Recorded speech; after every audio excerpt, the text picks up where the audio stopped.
नमस्कार। इस फ्राइडे के दिन स्वागत है आपका पावर ब्रेकफास्ट में। मैं हूं दीपांशु भंडारी। आप देख रहे हैं जी बिजनेस।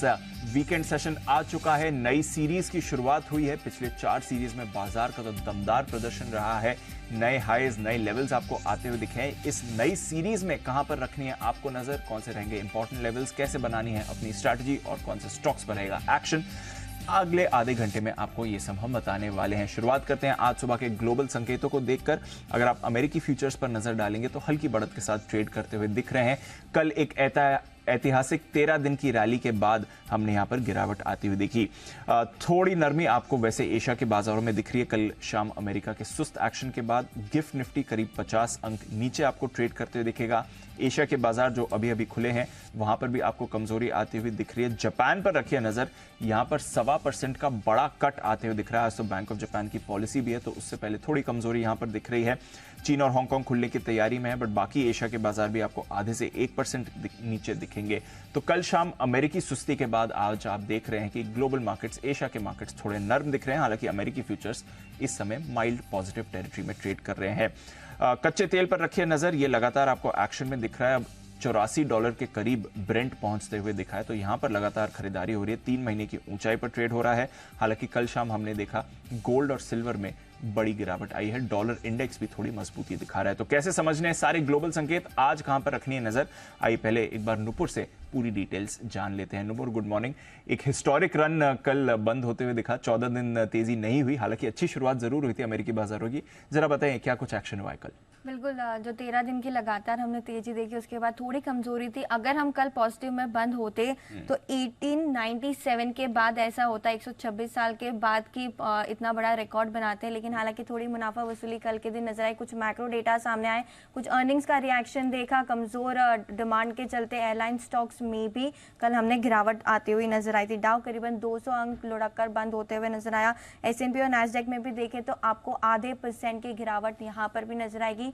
ये दोनों इंडेक्स भी कल कमजोरी के साथ बंद होते हुए दिखे थे। हालांकि मैक्रोज में देखें तो जो Q2 का GDP डेटा आया अमेरिका में, वो 2.4% के आसपास आते हुए दिखा। पहली तिमाही में 2% के आसपास था, तो मजबूती यहाँ पर भी थी। स्ट्रॉन्ग डेटा था GDP का डेटा। इनफैक्ट जो गिरती महंगाई का भी इंडिकेशन देता हुआ दिखता हुआ नजर आ रहा है यहाँ पे। तो जो मजबूत GDP का डेटा आया और जो महंगाई में गिरावट हम देख रहे हैं, वो US की इकोनॉमी में थोड़ी मजबूती के संकेत आगे चलकर अभी फिलहाल नजर आ रहे हैं। सबसे इंपॉर्टेंट है बैंक ऑफ जापान की जो आज मीटिंग है, जो वहां की पॉलिसी आने वाली, अनुमान ये कि थोड़े से बदलाव यहां पर भी हो सकते हैं। उसके पहले एक बड़ी गिरावट आप जापान के मार्केट में भी फिलहाल देख रहे हैं। यूरोप भी पीछे नहीं है रेट हाइक को लेकर। कल वहां पर भी हमने 25 बेसिस पॉइंट की रेट हाइक देखी। हालांकि कल यूरोपियन मार्केट्स पॉजिटिव टेरिटरी में ट्रेड करते हुए दिखे थे और तेजी के साथ ही बंद होते हुए नजर आए थे। जो नैस्डैक में कल हमने गिरावट देखी, हेवी वेट माइक्रोसॉफ्ट और एप्पल में थोड़ी मुनाफा वसूली नजर आई थी, जिसके चलते नैस्डैक में गिरावट कल के दिन हमने देखी थी। नतीजों का सीजन है हमारे यहाँ भी और अमेरिका में भी और सब तरफ, जहाँ पे कमजोर नतीजों का असर हमने काफी सारे स्टॉक्स में देखा और जहाँ पे नतीजे अनुमान से बेटर आए उसका भी रिएक्शन आपको आते हुए नजर आया। मेटा में देखे तो 4% के ज्यादा का उछाल कल के दिन दिखा था। मजबूत नतीजे कंपनी के आते हुए दिखे और गाइडेंस भी अच्छा था, जिसके चलते यहाँ पे मजबूती बनी रही।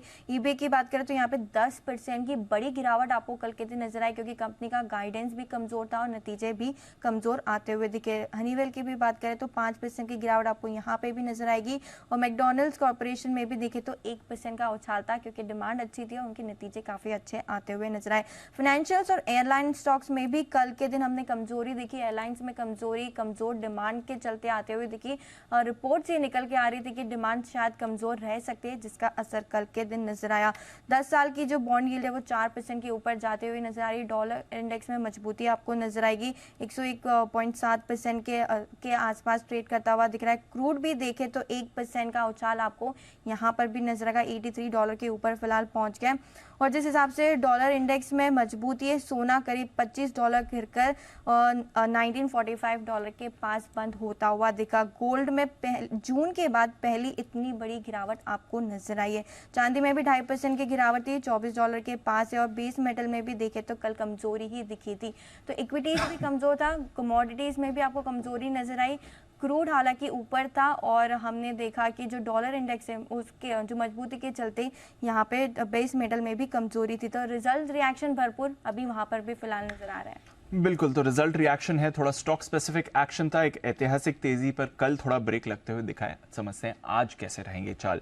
आइए एक बार आपको बता देते हैं, कल एक्सपायरी के दिन संस्थागत निवेशकों की तरफ से बड़ा एक्शन आपने आते हुए देखा, बट एक्सपायरी रिलेटेड काफ़ी सारे एडजस्टमेंट होते हैं, तो एक्सपायरी रिलेटेड फंड फ्लोज थोड़ा आप वैसे ही समझिए। बट हाँ, आंकड़ों के लिहाज से देखेंगे तो करीब 4000 करोड़ की एफआईआईज ने कैश में बिकवाली करी, उसके सामने डीआईएस ने 2500 करोड़ की खरीदारी करी है। फ्यूचर्स में आएंगे तो बड़ी बिकवाली आई है एफआईआईज की तरफ से, इंडेक्स फ्यूचर करीब 3100 करोड़ के इन्होंने बेचे हैं, और अगर आप स्टॉक फ्यूचर्स की बात करें तो 4860 करोड़ के बिकवाली यहां पर भी आपको होती हुई दिख रही है। तो बड़ी बिकवाली का फिगर आया कल एफआईआईज की तरफ से फ्यूचर्स और कैश दोनों में, बट एक्सपायरी के दिन के एडजस्टमेंट की वजह से भी आपको यह आंकड़ा बड़ा दिखेगा। बट नई सीरीज, क्या रणनीति बनानी है, आज का ट्रेड कैसे लेना है, क्या ग्लोबल सुस्ती का इंपैक्ट हमारे बाजारों में भी आएगा, आइए समझते हैं इन सभी संकेतों को जी बिजनेस के मैनेजिंग एडिटर अनिल सिंघवी के साथ।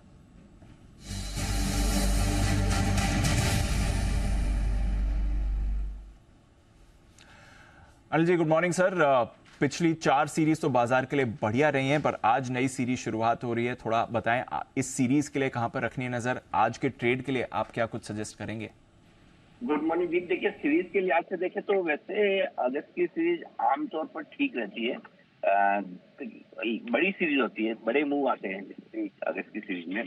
पिछले 10 सीरीज के मैं डेटा देख रहा था, तो ऑन एन एवरेज 1-2 सीरीज छोड़ दीजिए पिछले 10 सीरीज में से जहाँ छोटे मूव रहे, अदरवाइज 4-5% के मूव आ जाए निफ्टी में तो कोई बहुत बड़ी बात नहीं है, पहली चीज। दूसरी चीज ये है कि पिछले 5 साल में से 4 साल ये सीरीज पॉजिटिव रही है, लेकिन पिछले 10 साल में देखेंगे तो 10 साल में 5 साल पॉजिटिव और 5 साल नेगेटिव रही है। तो मामला बराबरी का है, ये कह सकते हैं, लेकिन थोड़ा सा पिछले 5 सालों का बायस देखेंगे तो हल्का पॉजिटिव साइड पर है। अब लगातार 4 सीरीज हमारी ऐसी चली गई है जहां पर हमने तेजी बनाई है निफ्टी में, लगभग 1300 पॉइंट की तेजी 4 सालों में हो चुकी है निफ्टी में। तो ये एक आपके लिए है बिल्कुल एक्शन तेजी की तरफ बनता हुआ दिखा है। बैंक निफ्टी भी लगातार 4 सीरीज से पॉजिटिव है ही, इसमें कोई डाउट नहीं है। मेरा ये समझना है कि आज के लिए आज से अगर देखें तो संकेत थोड़े ढीले हैं। 13 दिनों की अच्छी तेजी बनाने के बाद अमेरिकी बाजार कमजोर होना स्वाभाविक ही है, और 250 पॉइंट कमजोर होना कोई बहुत बड़ी बात भी नहीं है। इतना बढ़ने के बाद इतना तो कमजोर हो ही सकते हैं। लेकिन हमारे लिए दूसरी समस्या ये कि कल के सेशन में एफआईआईज के आंकड़े फिर से बिकवाली क्या है। अब इन आंकड़ों में थोड़ा बहुत एडजस्टमेंट एक्सपायरी का है, थोड़ी बिकवाली भी, तो हल्का नरमी वाला माहौल तो रहेगा। कमजोर तो खुलेंगे, खुलने के बाद 19,500 19,565 ये वो ट्रेडिंग रेंज का निचला सिरा जहां पर बाजार सपोर्ट लेने की कोशिश करेगा, और ऊपरी स्तरों पर हल्की फुल्की रुकावट 19,725 19,775 की रेंज में आपको मिलेगी।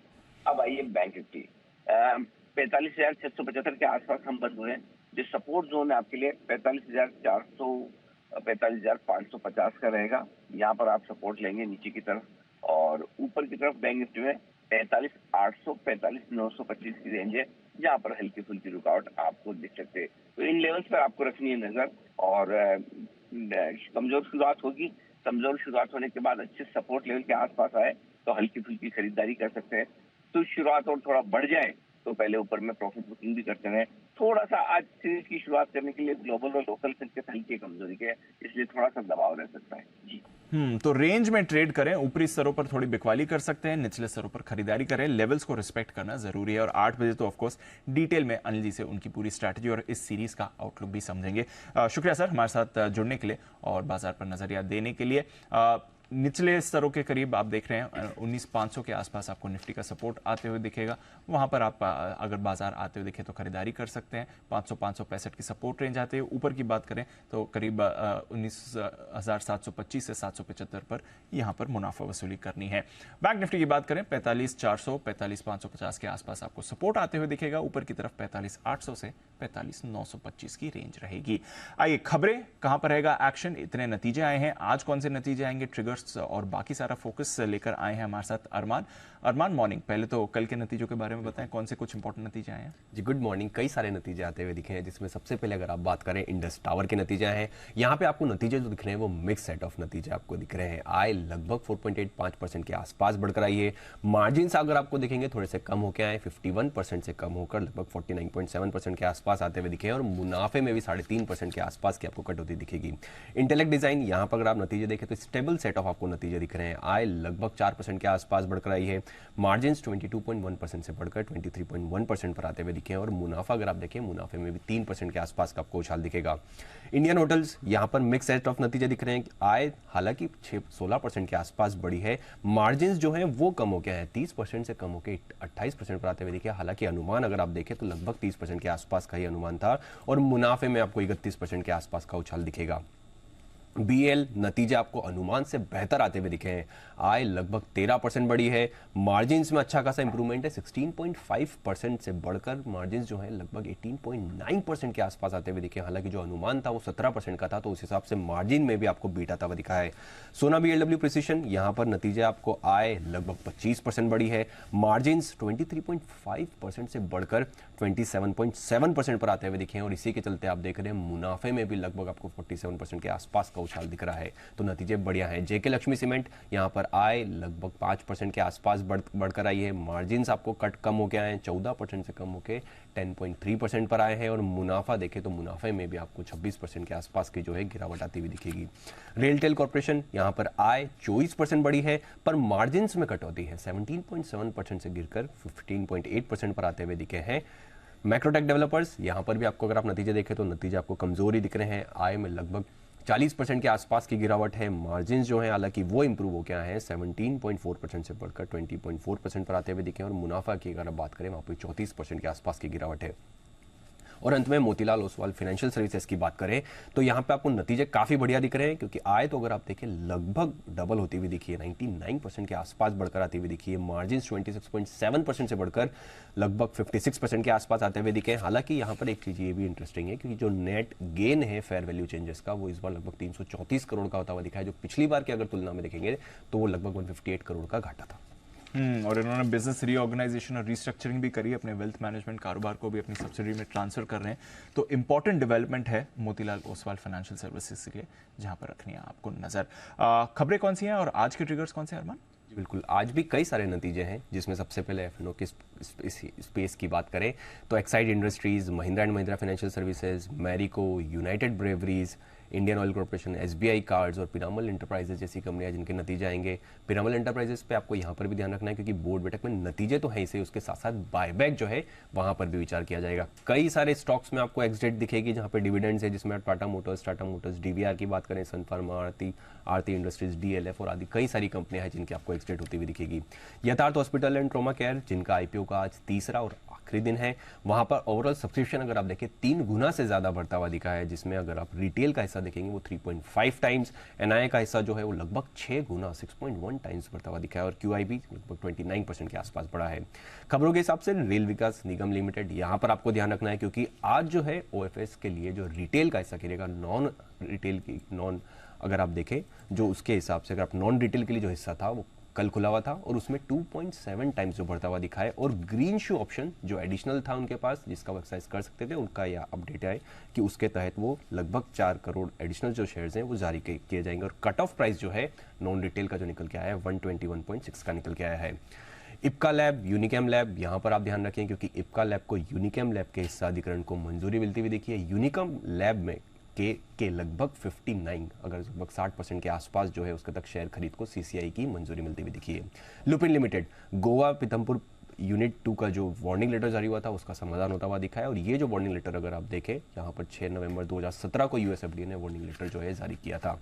पिरामल फार्मा, यहाँ पर लगभग 13 करोड़ के आसपास जो शेयर्स है उनका राइट इश्यू होगा और उससे लगभग अगर आप देखिए 1050 करोड़ जो जुटाएंगे और इश्यू प्राइस जो रखा गया है वो 81 का रखा गया है, जो कि अगर आप मौजूदा भाव से देखेंगे 25% डिस्काउंट पर है और राइट इश्यू के अगर अपडेट्स देखें तो 8 से 16 अगस्त के बीच जो है ये खुलेगा। वेल्सपन इंटरप्राइजेस, यहाँ पर मिशिगन इंजीनियरिंग में लगभग 50% हिस्सा 137 करोड़ में खरीदेंगे और बल्ड डील्स के हिसाब से बात करें तो इंडिया बुल्स हाउसिंग फाइनेंस, यहाँ पर सोसाइटी जनरल ने लगभग 28 लाख शेयर्स खरीदे हैं। मास फाइनेंशियल सर्विसेज, यहाँ पर पीजीआईएम ने लगभग 6.8 लाख शेयर्स बेचे हैं। सोसाइटी जनरल ने लगभग अगर आप देखें 6 लाख के आसपास शेयर्स खरीदे हैं और नेटवेब टेक इंडिया जिसका कल आईपीओ के लिस्टिंग हुई थी, यहाँ पर फंड की बाइंग्स आती हुई दिखी है, जिसमें आप एशियन फंड ने लगभग 28 लाख शेयर्स खरीदे हैं और अगर आप पीएनबी परिवार ने भी लगभग 3.27 लाख शेयर खरीदे और वो लगभग 925 के आसपास के भाव पर खरीदे। ओके, बहुत सारी खबरें हैं, बहुत सारे नतीजे हैं जहां का रिएक्शन आपको दिखेगा। आइए इन सभी स्टॉक्स पर भी करते हैं फोकस और आज की कुछ स्ट्रैटेजी और कॉल्स भी ले लेते हैं। हमारे साथ जुड़ रहे हैं मार्केट एक्सपर्ट श्रीकांत चौहान साहब। श्रीकांत जी, गुड मॉर्निंग सर। एक बार पहले आपके ट्रेडिंग आइडियाज जानना चाहूंगा, फिर मेरी लिस्ट में भी कुछ स्टॉक्स हैं जिनकी बात करेंगे। बताएं आपके रेडार पर आज कौन से स्टॉक्स रहेंगे? Good morning Deepanshu. तो देखिए, मुझे लग रहा है कि कल के दिन में अगर आप फार्मा कंपनीज के अगर वॉल्यूम देखेंगे तो वो एबनॉर्मल थे। यानी सिप्ला में 1.5 करोड़ का वॉल्यूम हमने कभी नहीं देखा था, इतना बड़ा वॉल्यूम हुआ है। तो मुझे लगता है कि डेफिनेटली फार्मा में कल काफी बड़े इन्फ्लोज हुए हैं और इसी सेक्टर के ऊपर ज्यादा फोकस करना जरूरी है। और इनफैक्ट आज अगर करेक्शन आता है तो और भी अच्छी अपॉर्चुनिटी रहेगी इन फार्मा स्टॉक्स को लेने के लिए। सबसे पहले मुझे लगता है कि अगर किसी स्टॉक को लेना है तो हम सिप्ला को लेके चलेंगे। कल के दिन में एक हायर लेवल्स देखे थे 1200 के, उसके बाद एक करेक्शन आया था।